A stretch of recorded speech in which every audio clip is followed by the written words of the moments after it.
Go ahead. Hi, everyone. I'm Tom Nowak, and I and my partner, Jean Devlin from Soulworks Rising, are pleased to present Leslie Kaminoff at an interactive talk to be held at Sukha Yoga this coming Tuesday, November 11th at 7:30. The title of the talk is Toward a Rational Yoga, Spirituality Without Mysticism. Leslie, can you tell us something about the event and what you have in mind for that? Sure. Well, first of all, I want to just say how pleased I am to be invited to talk on this subject. It's always in the background of everything I teach, whether it's an anatomy focused workshop or a practice focused workshop, or whether it's for practitioners or teachers. There's always this perspective that I have, and it comes from my studies in philosophy, both in the Eastern mode of Indian philosophy and Western philosophy.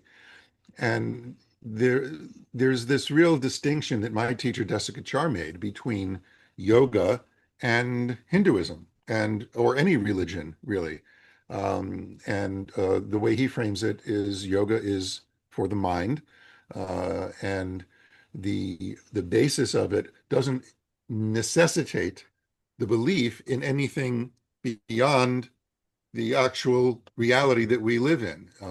There's no requirement to believe in the existence of another dimension from which authoritative teachings are somehow channeled into this dimension.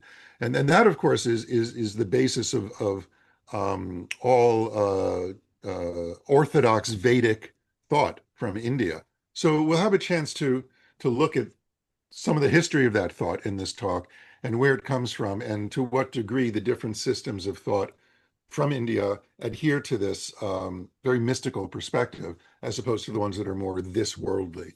So I'll make a case for the this worldly um, being a way to embrace a sense of spirituality without necessarily having to have a belief in some mystical dimension.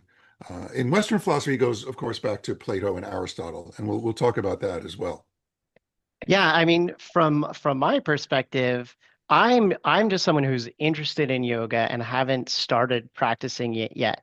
But Mhm. something that I would say turned me off initially, coming Mhm. from a background where, maybe I used to be religious and now I'm not, but like I don't really want to get too involved with certain like mystical elements anymore. Mhm. Yeah. Um, but I think there's a lot of value in something like yoga, Mhm. um, and it doesn't necessarily require me to like agree to something or believe in something that I just fundamentally can't. What do you think of that? Absolutely. But this also applies to people who are truly religious, who may have been told by their religion that yoga is not safe for them to practice because it somehow violates the integrity of their religious practices or beliefs. Um, the thing that I would ground the whole conversation in really is just looking at life, and looking how it operates. And when you do that through the lens of yoga, through the lens of certain basic concepts that we have in yoga, like stira and sukha, or prana and apana. And I'll explain all these terms for those of the audience not familiar with Sanskrit terminology. We just we're looking at life. We're looking how life operates, and that's one of the basic precepts in the philosophy that I endorse. I'm someone that has studied the objectivist literature for quite a while.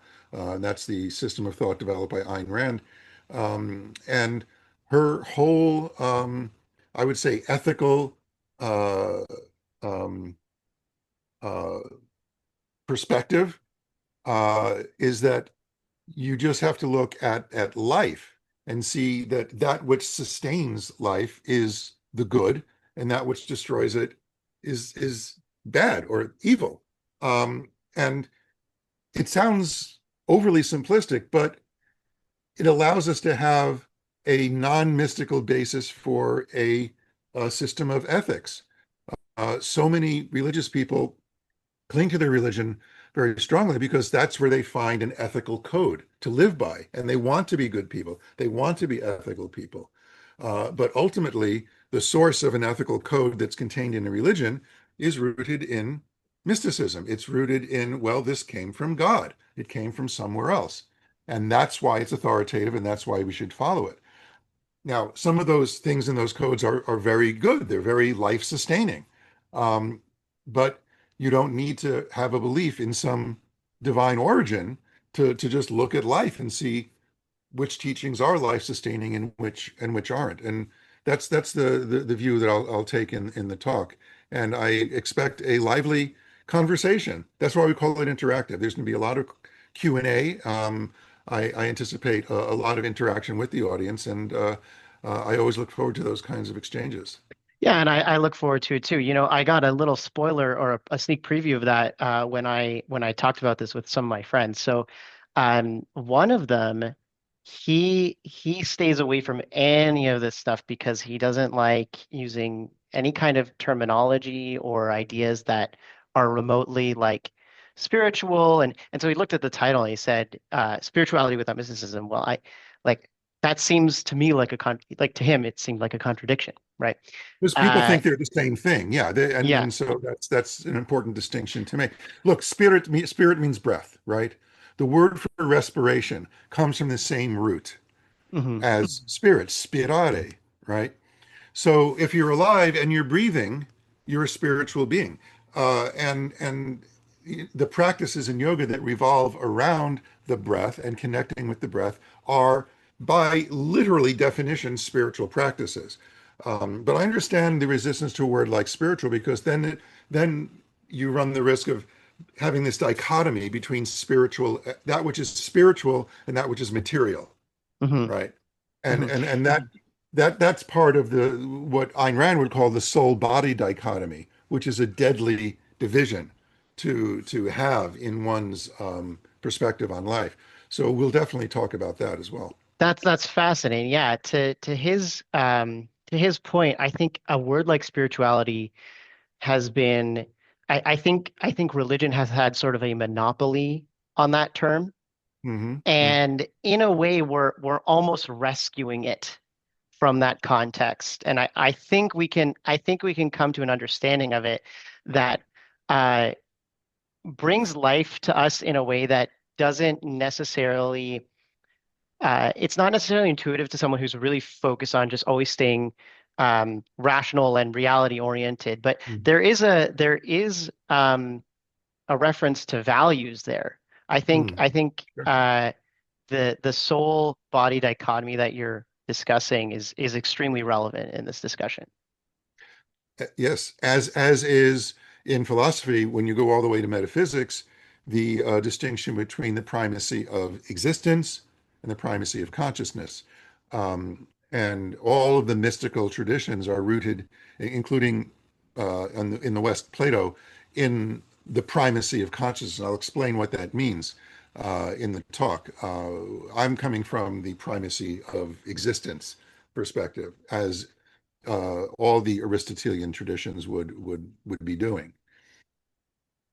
Well, Leslie, I think we've given people enough of a sneak preview of the talk, so I'm going to leave it at this. But Leslie will be running workshops this coming weekend from Friday, November 7th up until the 9th at Pure Yoga and Fitness.